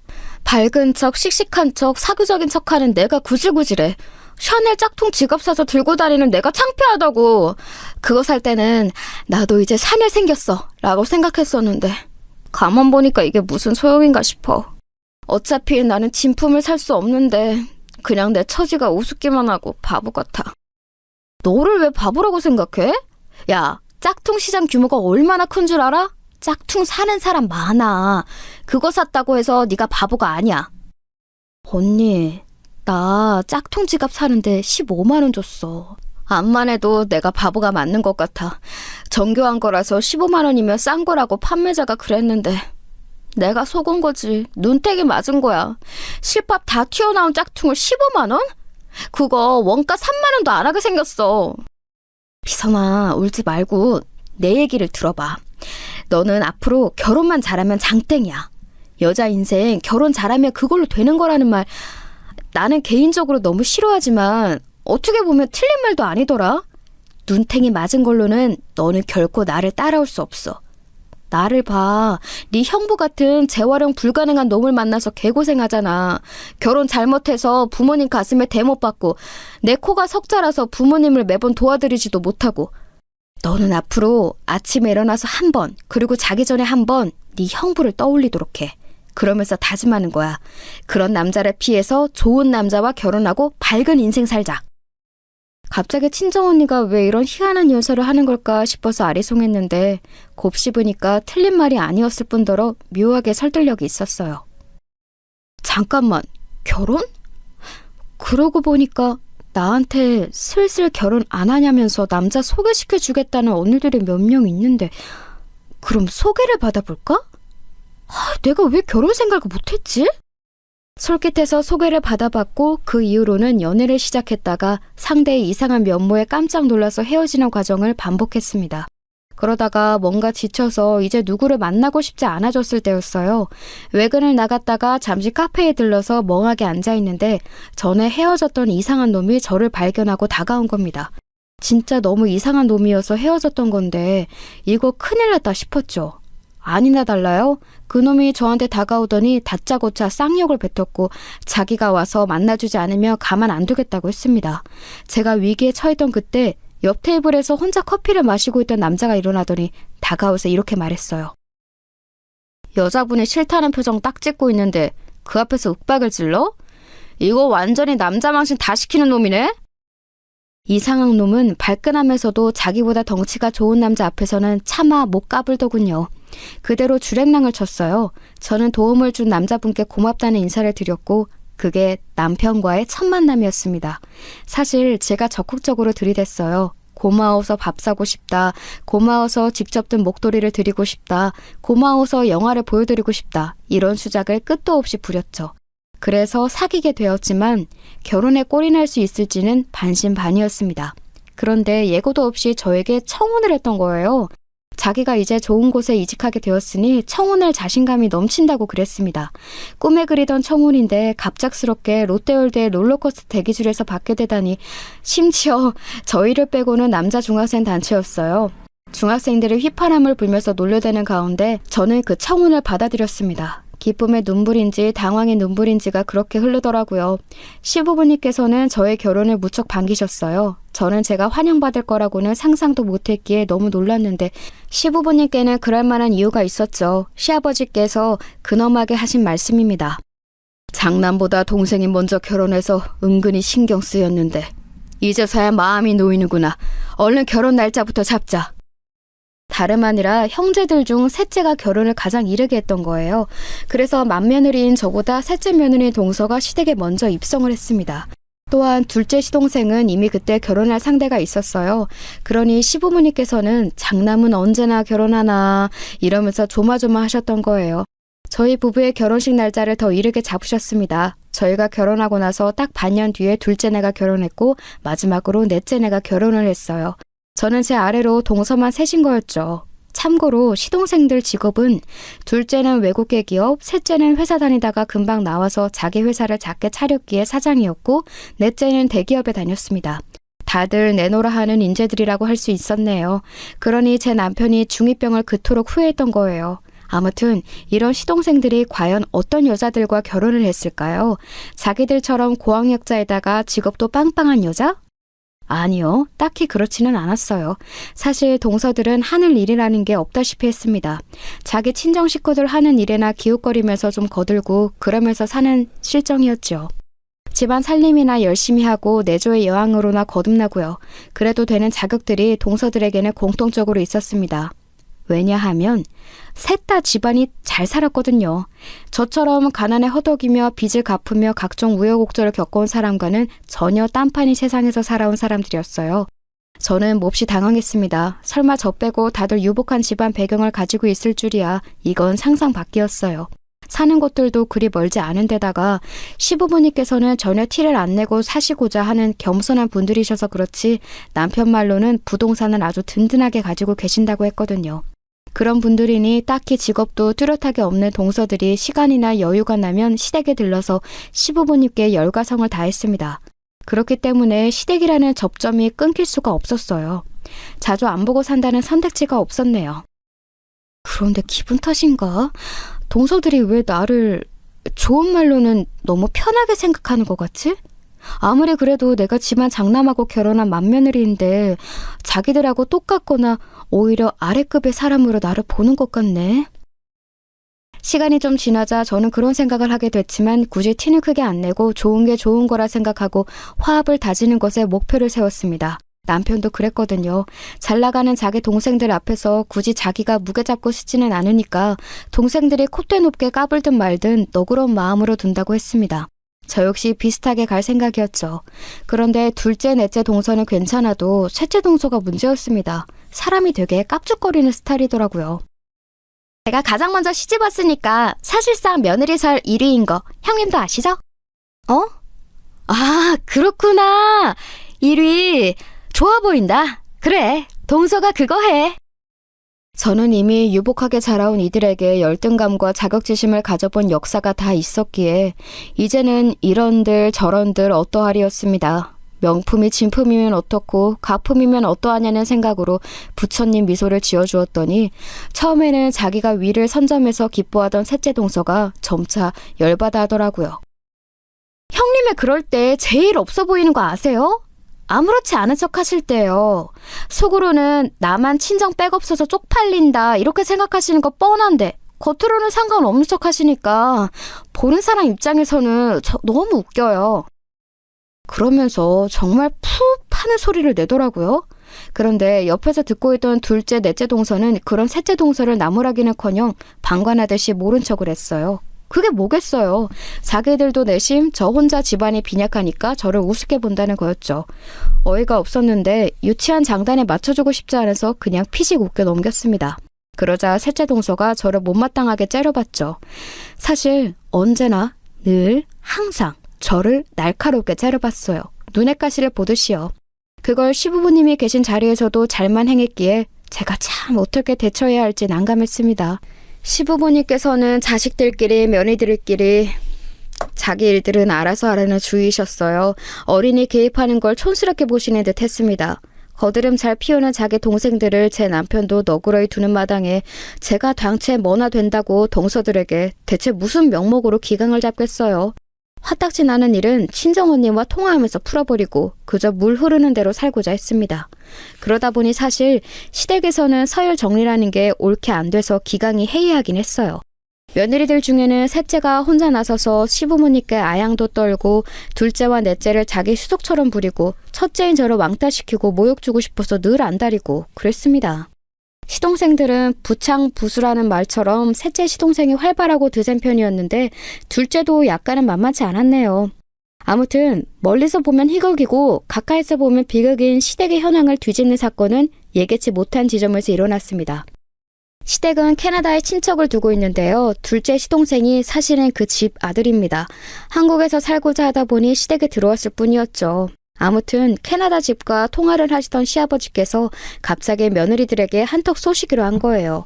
무슨 턱이었냐면 캐나다 여행 턱이었습니다.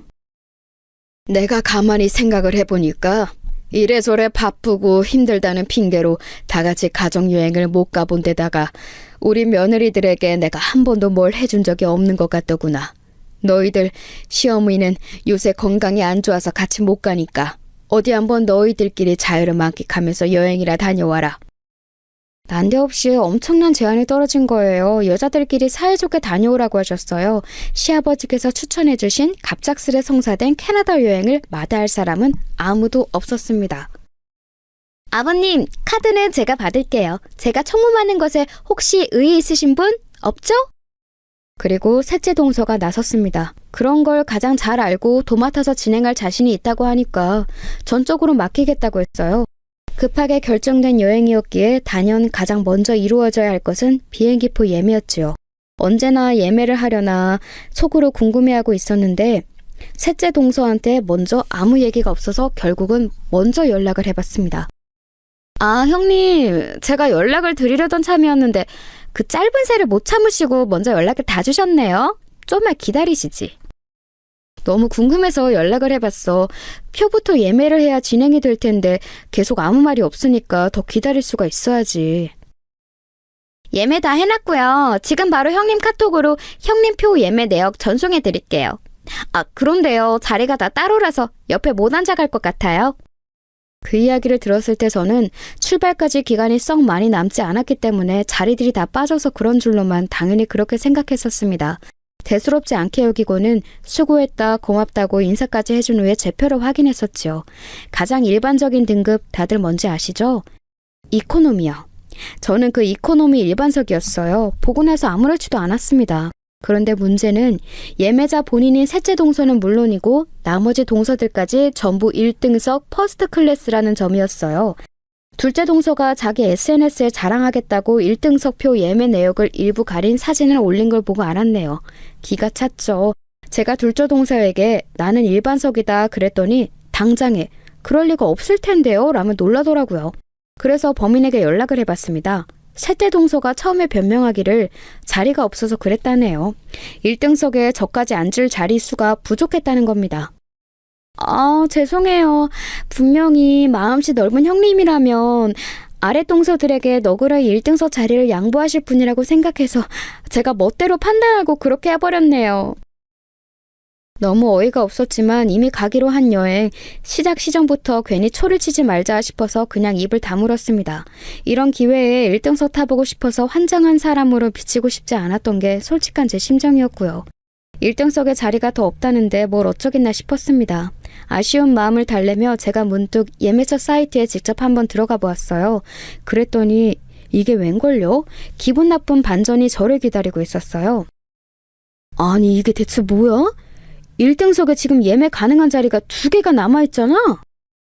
혹시나 잘못 확인했나 싶어서 몇 번이고 봤지만 정말이었습니다. 제가 셋째 동서에게 연락해서 그 사실을 알렸더니 조금도 놀라지 않고 누가 취소했나 보네요 라고 했습니다.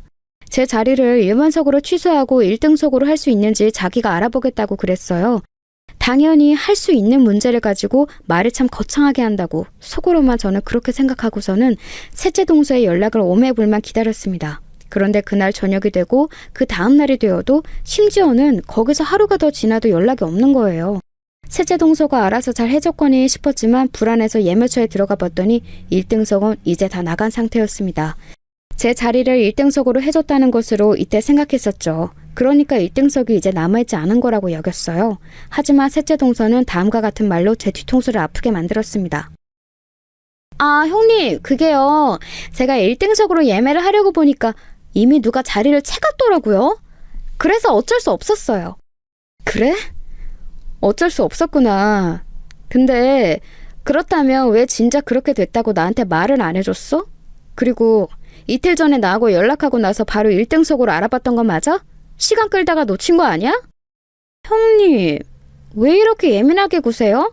여행 가기 싫으신가요?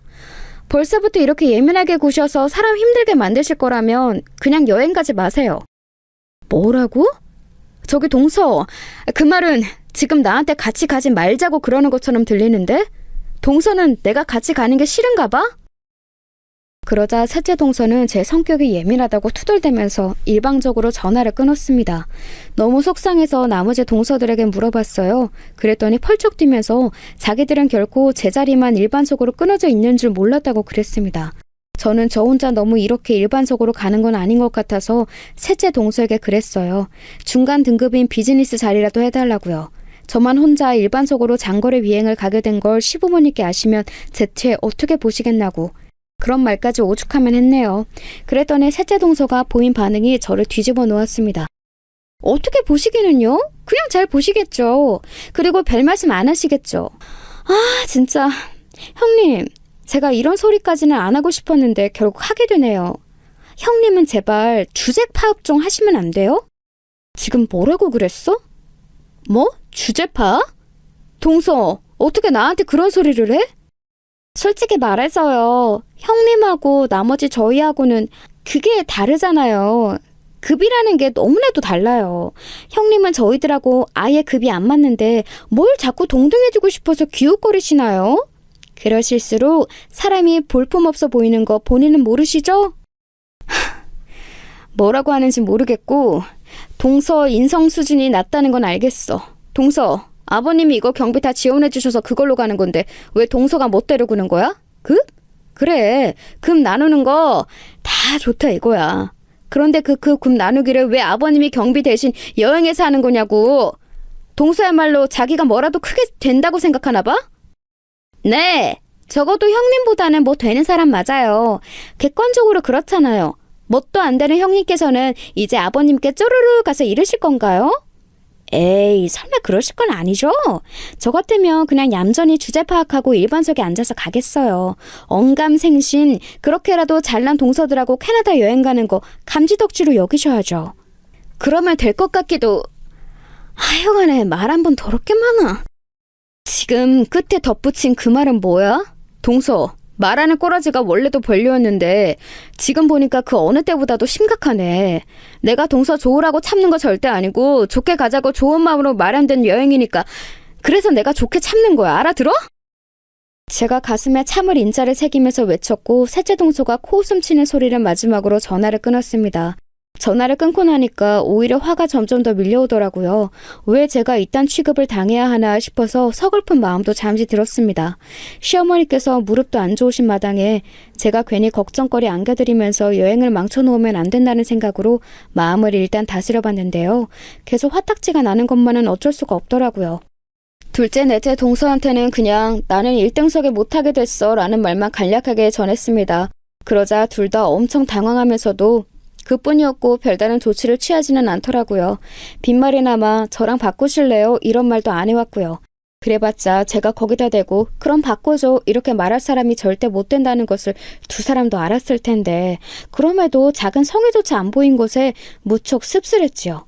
착잡한 마음으로 안고 있는데 퇴근한 남편이 저한테 짐가방은 뭐 가져갈 거냐고 하면서 자기 여행 캐리어를 빌려가도 좋다고 그랬어요. 그 말 들으면서 남편 얼굴을 딱 보는데 제가 당하는 이런 모욕적인 취급, 어쩌면 남편의 얼굴에도 먹칠을 하는 것일지도 모른다는 생각이 들었습니다. 가만 보니까 이놈의 집안, 맏며느리는 물론이고 장남의 권위도 개판이잖아. 아무래도 정리하는 게 필요해 보여. 서열 정리. 갑자기 정신이 확 들더라고요. 그때부터 제 눈이 돌아갔습니다. 우선 남편에게 모든 상황을 다 털어놓았어요. 남편은 처음에는 어이없어 하면서 듣다가 제가 셋째 동서와 나눈 대화의 내용을 듣고는 열받아서 얼굴이 빨개졌습니다.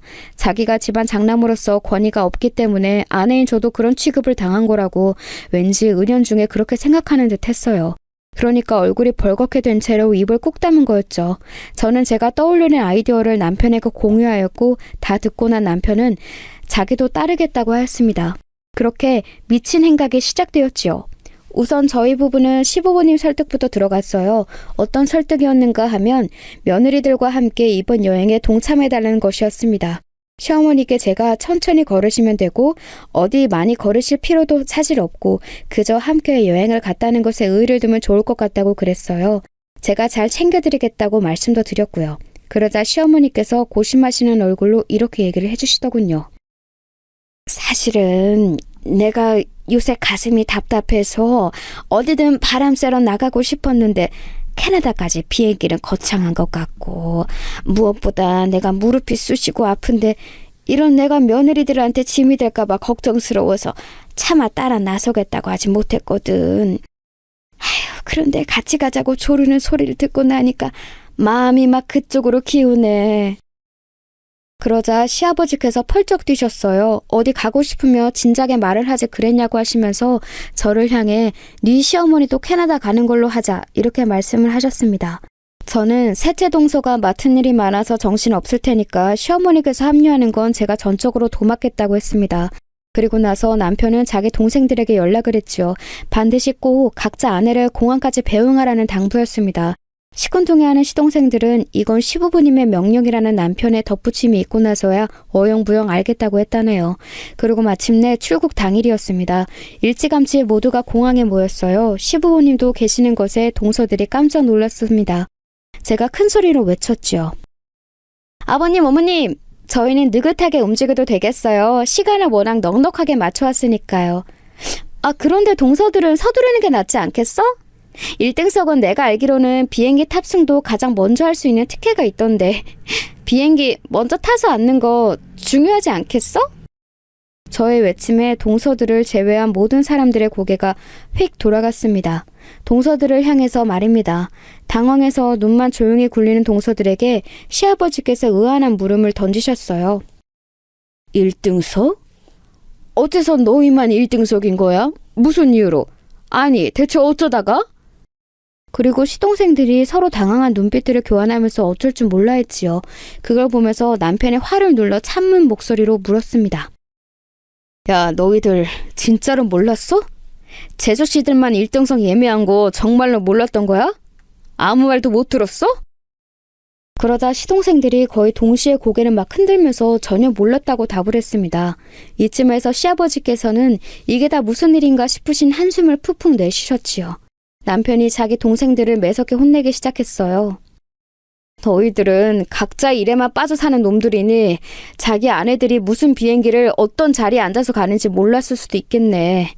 그래, 그건 그렇다 치니까 내가 관여를 안 하겠지만 너희들의 형수한테, 내 집사람한테 못된 제수씨들이 아무렇게나 구는 거 그것만큼은 내가 관여를 꼭 좀 해야겠다. 나 이거 절대 좌시하지 않을 거야. 너희들 내가 우습냐? 어? 남자답게 어디 한번 맨주복으로 다들 겨뤄볼까? 주먹 다짐 한번 들어가 봐? 남편이 거의 이를 갈면서 화를 냈고 셋째 시동생의 가장 겁을 집어먹어서는 이러지 말라며 몸을 떨었습니다. 형제들 중에 가장 덩치가 왜소해서 그런가 겁도 빨리 먹더라고요. 그러자 셋째 동서가 입술을 꽉 깨무는 게 제 눈에 보였지요. 시아버지께서는 싸늘하게 식은 눈으로 당신의 자식들 그리고 며느리들을 천천히 훑어보셨고 엄청난 선언을 하셨습니다. 무슨 상황인지 내가 이제야 다 파악이 됐다. 그렇게 된 거였구나. 오냐, 이게 다 이 되바라진 놈들이 집안의 장남 우대를 안 해서 벌어진 일이라 이거지? 잘 알았다. 앞으로 너희들은 알아서 잘 살든지 말든지 해라. 나는 우리 집안 재산 내 장남하고 맏며느리에게만 물려주련다. 설마 여기서 의의를 가지는 사람은 없겠지? 세상에, 그건 상상도 못해본 초특급 선언이었습니다. 설마 시아버지께서 상황 파악은 물론 그 안에 깃든 고질적인 문제점까지 꿰뚫어 보실 줄은 몰랐어요. 파격적으로 나와주실 줄은 더 몰랐고요. 시아버지의 말씀이 끝나자마자 시동생들은 그대로 얼어붙었고 반면에 동서들은 난리가 났습니다. 왜 그렇게 섭섭한 말씀을 하시냐며 다들 시아버지께 빌기 바빴어요. 그때 눈에 들어온 사실은 공항의 다른 사람들이 다 저희 쪽을 구경하고 있다는 점이었죠. 어느새 이목을 끌게 된 모양이었네요. 그런 와중에 셋째 동서가 저에게 다가오더니 이를 갈아댔습니다. 예상치 못한 상황에 많이 흥분한 듯 보였어요. 이게 다 형님 때문이에요. 상황을 왜 이렇게 만드세요? 왜 사람을 개 망신시키는 거예요? 저를 형님하고 동급으로 만들고 싶어서 환장하신 건가요? 저는 형님처럼 이렇게 치사하고 티존한 사람은 처음 봐요. 글쎄, 나는 동서가 지금 혼자서 뭔 개소리를 늘어놓는 건지 전혀 그 내용을 이해하지 못하겠어. 내가 동서하고 급이 달라서 이해를 못하나 봐. 미안해. 뭐라고요? 아, 진짜 어이없어. 이보세요, 형님. 머리 굴리시는 게 아주 장난이 아니시네요. 이번에는 제가 제대로 한 방 먹었네요. 왜 형님 같은 급 떨어지는 사람 때문에 이런 수모를 당해야 하는지 억울해서 미치겠어요. 셋째 동서가 격해진 감정으로 소리를 질렀을 때였어요. 대체 언제 지척에 계셨던 건지 갑자기 다가오신 시어머니께서 셋째 동서의 싸대기를 힘껏 날리셨습니다. 저는 놀라서 비명을 삼켰고 셋째 동서는 세게 얻어맞아서 바닥에 주저앉고 말았어요. 그리고 비틀거리는 시어머니를 제가 얼른 부축해드렸죠. 제 팔을 잡으시며 시어머니께서 이렇게 말씀을 뱉으셨어요. 괜히 맏며느리는 맏며느리가 아니구나. 내가 그걸 지금 알다니 이게 다 내 잘못이다. 내가 너에게 미안하구나. 저런 경우 없이 하극상을 벌리는 싸가지 없는 것도 내가 며느리랍시고 아껴왔었다니 아주 기가 막힐 노릇이야. 어머님이 지금 제 뺨을 치신 거예요? 이럴 리가 없는데? 어머님은 저를 제일 예뻐하셨잖아요. 하다 그딴 망발을 짓거리는 며느리인 줄 몰랐을 때야 예뻐했지. 여행? 비행기? 다 필요 없다. 너희 새끼리만 떠나. 우리는 안 갈 테니까. 1등석인지 1등 등신석인지 하는 거 너희들끼리 실컷 잘 타고 가라. 동서들을 향해 말씀하신 시어머니께서 돌아서셨고 그 곁에는 부축을 해드리는 제가 있었습니다. 슬쩍 뒤를 확인했더니 동서들의 안색은 거의 진흙빛이 되어 있었어요. 시동생들의 굳어진 표정은 말할 것도 없었고요. 시부모님과 저희 부부가 주차장을 향해서 걸어갈 때 저 중에서 아무도 따라오는 사람이 없었다는 게 놀라울 따름입니다. 한 번 더 그쪽을 확인했던 남편이 말하기를 자기들끼리 옥신각신하느라 정신이 빠져 보였다네요. 주차장에 다다랐을 때 저는 시부모님을 향해서 고개와 허리를 숙였고 정중하게 사과를 드렸습니다. 심리를 끼쳐드려서 정말 죄송합니다. 이런 일로 두 분을 번거롭게 만들어드린 것도 너무 죄송하고요. 막상 이렇게 되고 나니까 제가 너무 단편적으로만 생각을 했던 것 같아서 부끄럽습니다. 아버님, 어머님, 제가 면목이 없어요. 솔직히 말해서 뒤늦게 민망함이 밀려온 것도 있었어요. 저로 인해 시부모님께서 괜히 스트레스 받으실 일만 생기신 것 같았네요. 그때 시부모님께서는 절대 아니라고 힘을 주어 말씀해 주셨습니다. 그렇게 생각할 것 없다. 집안 꼬라지 한번 저열하게 돌아가는 것을 내심 읽고 있었음에도 대수롭지 않게 애써 넘기려고 했던 적이 한 번도 없었는가를 스스로에게 물어보자면 나는 떳떳하지가 못하다. 집안의 어른으로서 내가 부족하고 내가 잘못이었지. 나도 마찬가지구나. 신세대 며느리들에게 걸맞은 요즘 시어머니 같은 게 되고 싶어서 괜한 참견을 안 한다는 게 그만 오만방자하게 흐트러진 분위기를 불러오고 말았어. 자식들의 일은 자식들끼리 자유롭게 해결하는 것이 능사라고 생각했었는데 이제 보니 그것도 아니었던 것 같네. 아휴, 나이 먹고 자식들 다 키워놓고 할머니가 되어도 왜 이렇게 신경 쓸 게 많고 머리 아픈 일이 많은 건지. 시어머니께서는 무척 피곤해 보이셨고 남편이 얼른 차에 태워드렸어요. 그런데 가만 보니까 눈빛에서 왠지 모를 결의를 뿜어내고 계셨더라고요.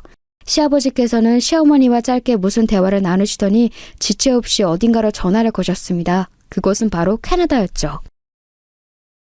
난데 이따 공항으로 마중 나올 필요 없어. 그때 남편이 저에게 속닥거렸어요. 과연 동서들이 이 상황에서 자기들끼리만 캐나다를 갈 것 같지는 않다는 거였죠. 저는 섣불리 화가 날 수 없어서 머뭇거렸는데 저희 대화를 들으신 건지 시어머니께서 이렇게 혼잣말을 하셨습니다. 제정신이 안 박혔으면 기어이 비행기를 타겠지. 과연 어땠을까요? 동서들은 기어이 그 비행기를 탔습니다. 네, 1등석을 타고 캐나다까지 날아갔어요. 기껏 성사된 캐나다 일정을 버리기는 너무 아까웠고 1등석도 아까웠고 비행기 출발 시간에 점점 다가오고 시동생들 사이에서도 가도 된다 안 된다 의견이 분분하고 이런 마당이니까 동서들이 에라 모르겠다 싶어서 혼비백산 상태에서 탑승 수속을 하러 가버렸다고 합니다. 눈앞에 비행기가 떡하니 있는데 안 타나요? 거기까지 또 가버렸으니 이제 비행기에 올라탈 수밖에 없었죠. 하지만 어떻게 자불안석이 아닐 수가 있었겠나요? 캐나다까지 가는 동안 그 장거리 비행기에서 한숨도 못 잤다고 합니다. 그 좋은 1등석에서도 불편해 죽는 줄 알았던 게 그날의 동서들이었던 거예요. 시동생들 중에서 둘째가 혼자 가면 안 된다 의견이었기 때문에 둘째 동서는 1등석에 앉아 심지어 식은땀까지 흘리면서 최악의 장거리 비행 경험을 했다고 하네요. 그렇게 우여곡절 끝에 도착한 캐나다 공항에서는 개미새끼 한 마리도 동서들을 반겨주지 않았죠. 아무도 마중을 안 나와 있었던 거예요. 그러자 둘째 동서가 얼른 자기 남편에게 연락을 한 겁니다. 그리고 나서야 아무도 자기들의 마중 안 나오기로 했고 이미 자기 남편은 캐나다 친척들에게 죽도록 잔소리를 들었다는 사실을 알게 되었죠. 그걸 옆에서 들은 셋째, 넷째 동서가 바닥에 주저앉았었다네요. 바로 한국으로 돌아왔어요. 한국 가는 표가 어떻게 지하철 환승처럼 맞물리겠어요? 새로 표를 끊고 나서는 공항에서 죽치고 하염없이 기다리다가 돌아왔지요. 귀국한 동서들이 향한 곳은 바로 시댁이었습니다. 저는 그때 시부모님의 연락을 받고서 남편하고 둘이 시댁으로 향했던 거예요. 가보니까 전에 없이 꾀째재한 느낌의 동서들이 인천공항에서 봤던 차림새 그대로 있었고 시동생들 중에서는 셋째만 와 있었어요. 둘째와 넷째는 일 때문에 발목이 잡혔다고 하던데 아마 셋째는 자기 발목을 자르는 한이 있더라도 반드시 왔어야 했을 겁니다. 자기 아내가 사건의 주동자이니까요. 동서들이 시부모님을 향해서 연신 사과 인사를 드렸어요. 넷째 동서는 이미 눈물을 찔끔 보이는 중이었죠. 그 상황에서 바로 죄송하다고 말씀을 먼저 드렸어야 했는데 순서가 잘못되었다는 걸 늦게 깨달았습니다. 죄송해요. 잘못했어요. 그리고 안색이 파래해진 채로 둘째 동서가 자기는 이미 캐나다 집으로부터 오만 욕을 다 들었다는 사실을 밝혔지요. 기가 푹 죽어서 사과를 하던 둘째 동서는 자기 짐가방을 뒤지더니 시부모님께 그리고 저희 부부에게 선물들을 내밀었어요. 그 와중에도 면세점에 들러서 선물을 샀다는 겁니다. 얼떨떨해서 받아보니까 제 것은 명품 브랜드의 화장품 몇 가지였고 남편의 것은 고급 초콜릿 과자였어요. 저희 부부의 취향을 어떻게 딱 맞추기는 했더라고요. 그러자 넷째 동서가 저희 부부에게 한 걸음 다가오더니 빠르게 속삭였습니다.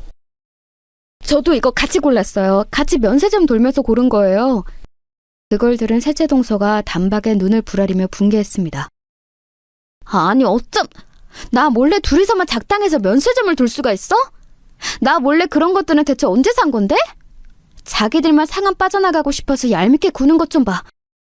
어이가 없다면서 이를 갈다가 아차 싶었는지 주위를 황급히 돌아본 후에 고개를 푹 숙였습니다. 이때 셋째 시동생은 진짜 미치겠다는 듯이 손으로 자기 얼굴을 감싸더라고요. 시어머니께서는 그런 셋째 시동생을 보시며 나지막이 말씀을 꺼내셨어요. 형보다 나은 아우 없다는 거 나는 우리 집을 보며 절실히 깨달았어. 누가 더 낫고 말고를 따지는 것만큼 자식들 사이에 도움 안 되는 게 없다는 건 내가 잘 알지. 너무 잘 알아. 그럼에도 네가 눈이 있으면 이 상황을 봐라. 네 아내가 밖에서 뿐만 아니라 안에서 새는 바가지 같구나. 이 일을 대체 어쩌면 좋아? 너 앞으로 어떻게 살래? 그러자 셋째 시동생은 조용히 무릎을 꿇었습니다. 옆에서 셋째 동서가 깜짝 놀라더라고요. 그리고 셋째 시동생이 자기한테 입모양으로 뭐해? 라고 말하자 머뭇거리면서 자기도 무릎을 꿇었습니다. 제 쪽을 쳐다보더니 그제서야 저를 향한 사과를 하더군요. 죄송해요, 형님. 제가 생각이 너무 짧아서 형님을 대우해드리지 못하고 배려해드리지 못하고 나쁘게 행동했던 것 같아요. 사과드려요. 제가 잠시 머리가 어떻게 됐었나 봐요. 태도는 공손한데 뱉는 말은 아리송하더라고요. 저는 이 판국에 무슨 가식떨기가 필요하겠나 싶어서 시부모님을 향해 여쭤보았습니다. 혹시 제가 하고 싶은 말을 그냥 해버려도 될지 허락을 받았네요. 그러자 두 분이 동시에 고개를 끄덕여 주셨고요. 제가 셋째 동서의 바로 앞으로 가서 내려다보았습니다. 잠시 머리가 어떻게 된 게 아니라 처음부터 지금까지 쭉 머리가 어떻게 된 것 같은데. 동서, 지금도 속으로 나한테 이를 갈고 있지? 네? 아닌데요? 제 속을 형님이 어떻게 아신다고 그러세요? 동서, 이 자리에서 결정하자. 앞으로 그냥 남남처럼 지낼 것인지 말 것인지. 나는 가식 떨면서 억지로 그렇게 지내는 거 별로 하고 싶지가 않아. 만약에 내 앞에서 싸가지 없게 위아래도 없이 본인의 인성이 박살난 걸 자랑하면서 계속 그런 행동을 할 거라면 지금 이 자리에서 나와 안 보겠다고 해. 딱 결정을 해. 그러면 나도 최선을 다해서 동서를 피해줄게. 그런데 그게 아니라면 앞으로 철저히 나를 손윗사람으로 대해줘야 할 거야. 양자 택일이야. 골라. 그러자 셋째 동서의 안색이 창백해졌는데요. 옆에서 셋째 시동생이 팔꿈치로 쿡 찌르는 게 보였습니다. 팔꿈치로 찔린 셋째 동서가 울컥한 얼굴로 저에게 머리를 숙였습니다. 네, 앞으로는 형님을 손윗사람으로 가장 큰 형님이시라는 거 정확히 인지하고 대해드릴게요. 분란 안 일으키고 얌전히 지내겠습니다. 다시 한번 정식으로 사과드려요. 머리를 다시 들었을 때 살펴보니까 눈가에 눈물이 촉촉히 젖어 있더라고요. 아휴, 그런 걸 보니까 저는 또 왜 마음이 불편해지던지요. 그 사과 받아주겠다고 했습니다. 어처구니 없었던 1등석 사건을 그렇게 막을 내렸어요. 그 이후로는 놀랄 정도로 별일이 없었어요. 무탈한 일상이 이어졌는데요. 확실히 달라진 점이라면 동서들은 물론이고 시동생들이 저를 대하는 태도였죠. 건성으로 굴던 기색들이 사라졌습니다. 남편도 이게 좋은 게 좋은 거지 하면서 자기 동생들에게 양보하고 넘기고 이런 걸 다 때려치우고 나설 때는 확실히 나서게 되었어요. 시부모님께서는 이런 변화에 만족해 하시더라고요.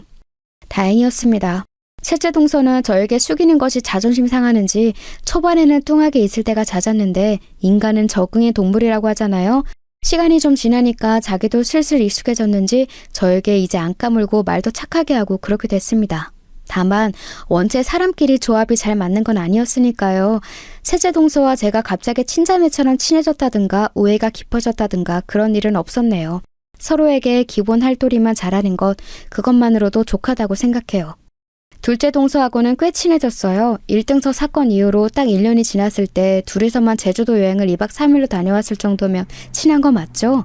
캐나다 여행은 아쉽게도 다시는 가지 않았는데요. 대신 바로 그 밑에 있는 미국에 다녀왔답니다. 오히려 더 좋았죠. 넓은 세상을 보고 오니까 눈이 다 트이더라고요.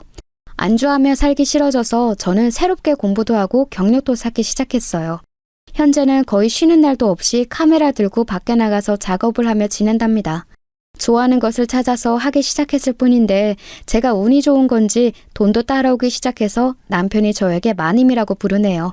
자연스레 덩치가 좋은 남편은 어쩌다 보니 요즘 별명이 돌쇠가 되었어요. 마님 곁에는 돌쇠가 있어야 하니까요. 이런저런 일들이 있긴 했지만 결혼에 있어서는 후회한 적이 없으니 어쨌든 제가 결혼은 잘한 듯 싶습니다. 앞으로 더 잘 살아볼 거예요. 제 이야기를 들어주신 여러분의 인생에도 제가 응원을 보내드릴게요.